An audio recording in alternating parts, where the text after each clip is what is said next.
Híjole, sí aplaudí, ¿eh?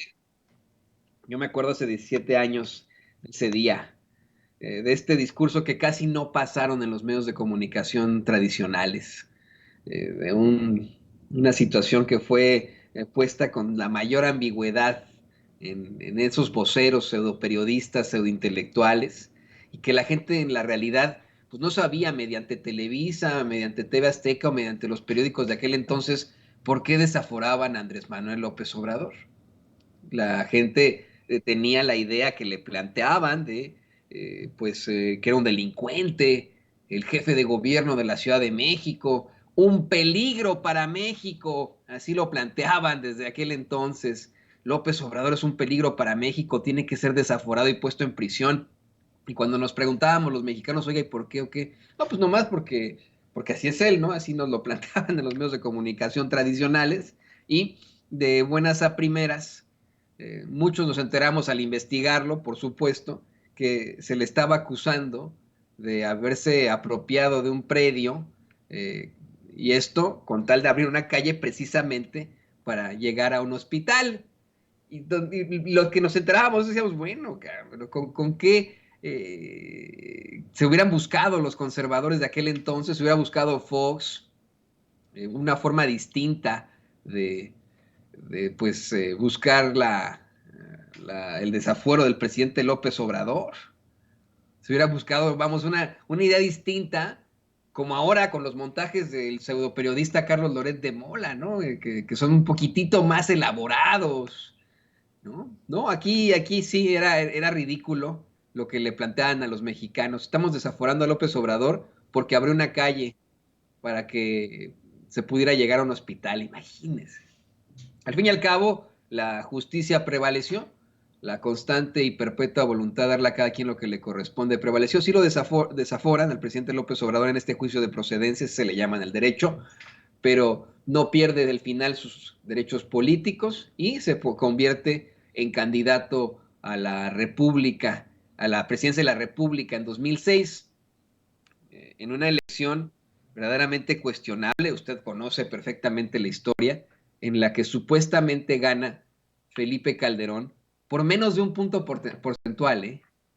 Imagínese usted, nos juegan el dedo en la boca que supuestamente ganó por un menos de un punto porcentual. Hubo robo, obvio, como siempre, ¿no? Robo de casillas, compra de votos, pero lo más preocupante es que los operadores políticos de Vicente Fox consiguieron en los estados, que eran sus secretarios, imagínese usted, que en los estados se garantizaran votos a favor de Felipe Calderón.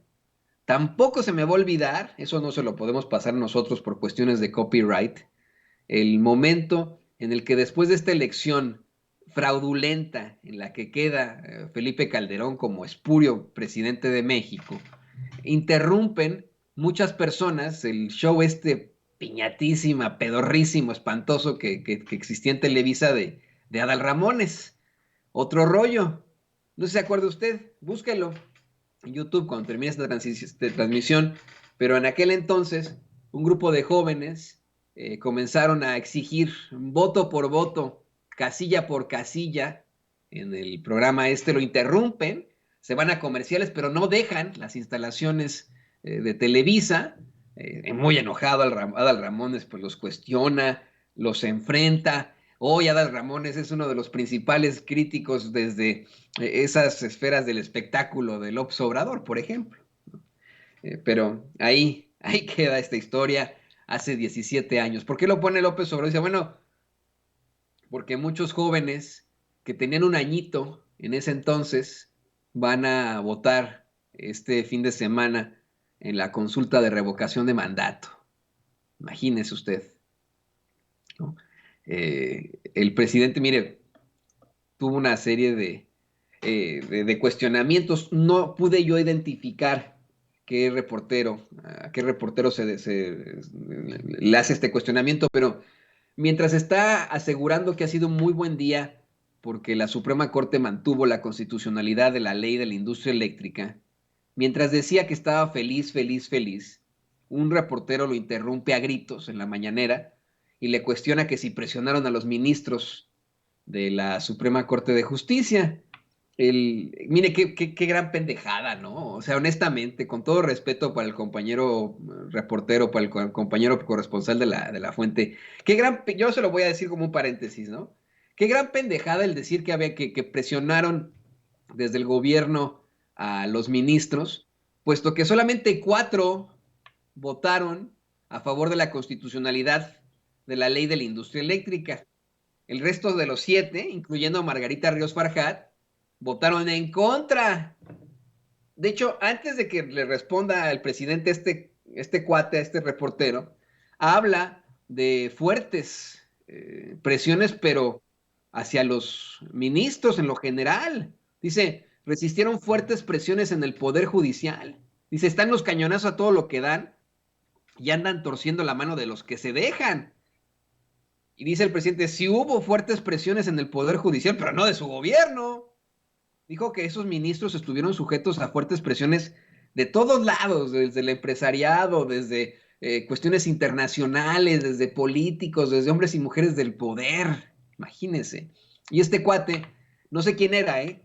A gritos un reportero le dice, ¡hubo presiones! Así, pues no sé si el presidente dice, no, pues no hubo presiones. Eh, Le dice que ya no es el tiempo de antes, que si hubiera sido como antes, en todo caso hubiera sido una votación por unanimidad, por la constitucionalidad, exactamente. Si hubiera habido presión, hubiéramos tenido algún ministro de la Suprema Corte oponiéndose a la constitucionalidad de la ley de la industria eléctrica. Y los demás a favor, pero fueron 7. Mire, como se lo planteábamos desde un principio, esta ley se mantiene constitucional, puesto que no se consiguen las 2/3 partes de la Suprema Corte de Justicia para que sea una decisión absoluta. Eso gracias a Dios, así lo determina la ley, ¿no? Imagínese usted, menos mal, y ahí se lo está poniendo David en pantalla. Solo 4 ministros votaron a favor de la ley, la constitucionalidad de la ley de la industria eléctrica. El presidente López Obrador dice que en efecto tienen diferencias en su gobierno con los ministros, que en vez de representar a los mexicanos, representan los intereses empresariales y que son ultraconservadores. Imagínense, ya abiertamente, así como lo decíamos nosotros al iniciar este espacio, hay ministros de la ultraderecha ahí. Sí, dice el presidente, hay ministros ultraconservadores. No sé si me puedan ayudar mis compañeros a saber de quién se trata, pero el presidente López Obrador menciona que hay un ministro que hasta exclamó, que hasta dijo que la competencia está por encima del interés nacional. Imagínese usted decir, este hijo de la chingada, ese ministro hijo de la chingada, que yo no sé quién es, dijo que las empresas, los intereses económicos estarían por encima de la justicia. El presidente hasta exclamó, ¡ay, nanita! Y es cuando da a conocer, cuando lo desafueran, hace 17 años. Dice, Santiago Krill decía como secretario de Gobernación, algunos de esos ministros, abogados de corte empresarial, decían, la ley es la ley, al cometer una injusticia en su desafuero manejado por Fox. Algo que es ahora el nado sincronizado impuesto por Lili Telles, quien fingió que iba a llorar en el Senado al decir que el presidente estaba atacando a la ley, etcétera, ¿no? ¿Cómo era posible? Fíjese, Lili Telles no lo puede entender porque pues ella es una persona muy ignorante, ¿no? Nos lo ha demostrado una y otra vez, ignorante de la ley, ignorante de la legislación, obviamente, ignorante de tantas cosas. Es una persona muy limitada, muy básica, esa es la realidad, que desafortunadamente tenemos como senadora. Eh, no sé si tenga, de hecho, ese video. Es un video que está, don David, en la cuenta de Twitter de la senadora Lili Telles. A ver si me lo puede conseguir, doña Ceci, si es tan amable. Se lo voy a agradecer. Lo metemos y lo cerramos. ¿Ya lo tienen? Es un video que comienza con una declaración del presidente López Obrador y se lo editan para que luego Lili Telles salga como que está llorando ante la declaración del presidente López Obrador. Imagínese usted. Está en su cuenta de Twitter, es verdaderamente lamentable. Lo volteamos y lo cerramos por cuestiones de derechos, pero le digo, este tipo de conceptos son difíciles de entender para personas pues de limitado aprendizaje, de ignorancia absoluta, como Lili Telles, como Chumel Torres, ¿no? Que opinan pues por opinar y vamos, de la forma más básica.